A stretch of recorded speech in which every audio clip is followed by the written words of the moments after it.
ओम नमः शिवाय। श्री शिव महापुराण कोटि रुद्र संहिता अध्याय 43 ज्ञान निरूपण। ऋषि बोल्या, हे महाभाग सुतजी, હવે આપ અમને એ પ્રકારનું જ્ઞાન સમજાવો જેને જાણીને શિવરૂપની પ્રાપ્તિ થાય છે। સર્વવ્યાપક સદાશિવ કેવા હોય છે એ પણ સંભળાવવાની કૃપા કરો।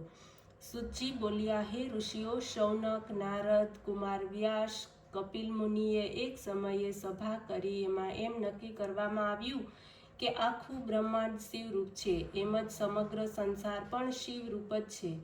જ્યારે શિવે ઈચ્છે ત્યારે જ જગતની રચના કરે છે। આ જગતની અંદર પણ છો અને બહાર પણ છો, સંસારથી લેપાતા નથી, તેઓ ચિત્ત સ્વરૂપ છે। વસ્તુ પોતે જ સર્વને પોતાના શુભ સ્વરૂપથી જણાય છે, એના સિવાય બીજું કાંઈ પણ નથી।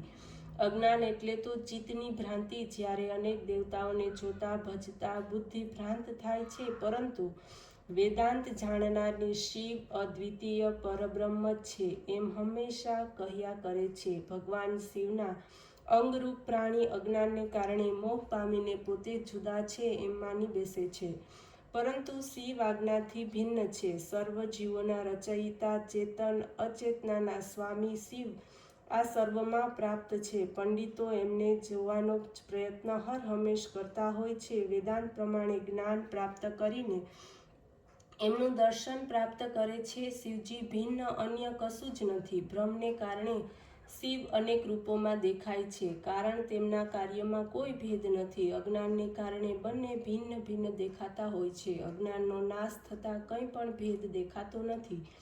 અનેકપણાને પ્રાપ્ત કરનાર બીજ વૃક્ષ બનીને નાશ પામે છે, પરંતુ તે છતાં તેનો નાશ થતો નથી। આમ જ્ઞાની તો બીજ જ છે, તેમની વિકૃતિ વૃક્ષ છે। એનાથી જ્યારે મુક્ત થાય છે તો તે જ્ઞાની થાય છે। એ કારણથી બધા શિવ સ્વરૂપ છે, એમ જ શિવ સર્વરૂપ છે, એમાં કોઈ ભેદ નથી। જે પ્રમાણે સૂર્ય એક છે, એનું જળમાં પ્રતિબિંબ પડતા એના કેટલાય રૂપો દેખાય છે, એ જ રીતે શિવ એક છે, છતાં ભ્રમને લીધે એમના ઘણા બધા રૂપો દેખાય છે। પ્રત્યેક પ્રાણી અહંકાર દ્વારા પોતાના કર્મોનું ફળ ભોગવે છે। ભગવાન શંકર તો અહંકાર રહિત, નિર્લેપ તેમજ મહાન છે, એમને કાંઈ પણ કર્મફળ નથી। વ્યક્તિએ જ્ઞાન પ્રાપ્તિને માટે કોઈ યોગ્ય પુરુષની પાસે ઉપસ્થિત થવું। ભક્તિભાવથી જ્ઞાન પ્રાપ્ત કરીને શિવજીનું પૂજન, ધ્યાન વગેરે કરવાથી પાપરૂપ મળ ધોવાઈ જાય છે।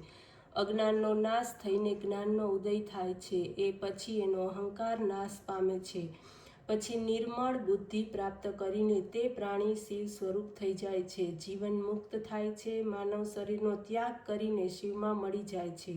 એ જ્ઞાની પુરુષ તે જ છે જેને હર્ષ નથી, વિષાદ નથી, સારું પ્રાપ્ત થતાં સુખ નથી, ખરાબ પ્રાપ્ત થતાં ક્રોધ નથી થતો, સુખ દુઃખ બંને તે સમાન રહે છે। મુક્તિનો અભિલાષી તો શરીર દ્વારા અથવા આત્મયોગથી જ્યારે વિવેક કરે છે ત્યારે પોતાના શરીરને શિવમાં વિલીન કરી દે છે, જે સાંસારિક વ્યાધિઓથી છૂટી જાય છે। હે ઋષિઓ, આ બધા વચનો સંગ દ્વારા પ્રાપ્ત કરીને આપને કહ્યા છે, જે ચિત્તમાં સારી રીતે ધારણ કરવા યોગ્ય છે। આ જ જ્ઞાન પહેલા શિવજીએ વિષ્ણુને આપ્યું હતું। વિષ્ણુએ બ્રહ્માને, બ્રહ્માએ સનકાદિક મુનિઓને, એમને નારદજીને, નારદજીએ વ્યાસને અને દયાળુ વ્યાસે આ જ્ઞાન મને આપ્યું। આ જ્ઞાન મેં આપ લોકોને સંભળાવ્યું। હવે આ જ્ઞાન આપ લોકો હિતને માટે સારી રીતે ધારણ કરો, પરંતુ આ જ્ઞાન નાસ્તિક, અશ્રદ્ધાળુ, શઠ તેમજ શિવભક્ત ન હોય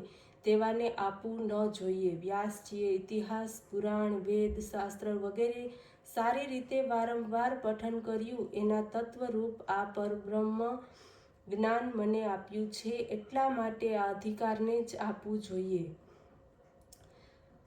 આ જ્ઞાનને એકવાર સાંભળી લેવાથી સર્વ પાપોનો નાશ થાય છે। એ ભક્તોને શિવભક્તિ મળે છે, શિવભક્તોની ભક્તિમાં વધારો થાય છે।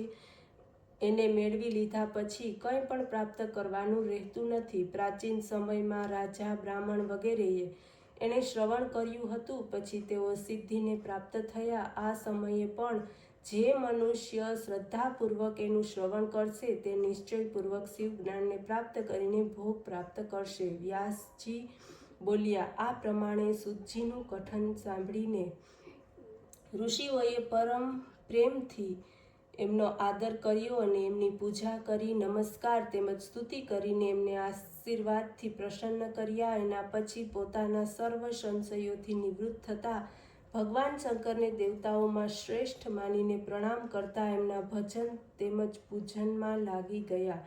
ઇતિ શ્રી શિવ મહાપુરાણમાં શ્રી કોટિ રુદ્ર સંહિતા સમાપ્ત. ઓમ નમઃ શિવાય.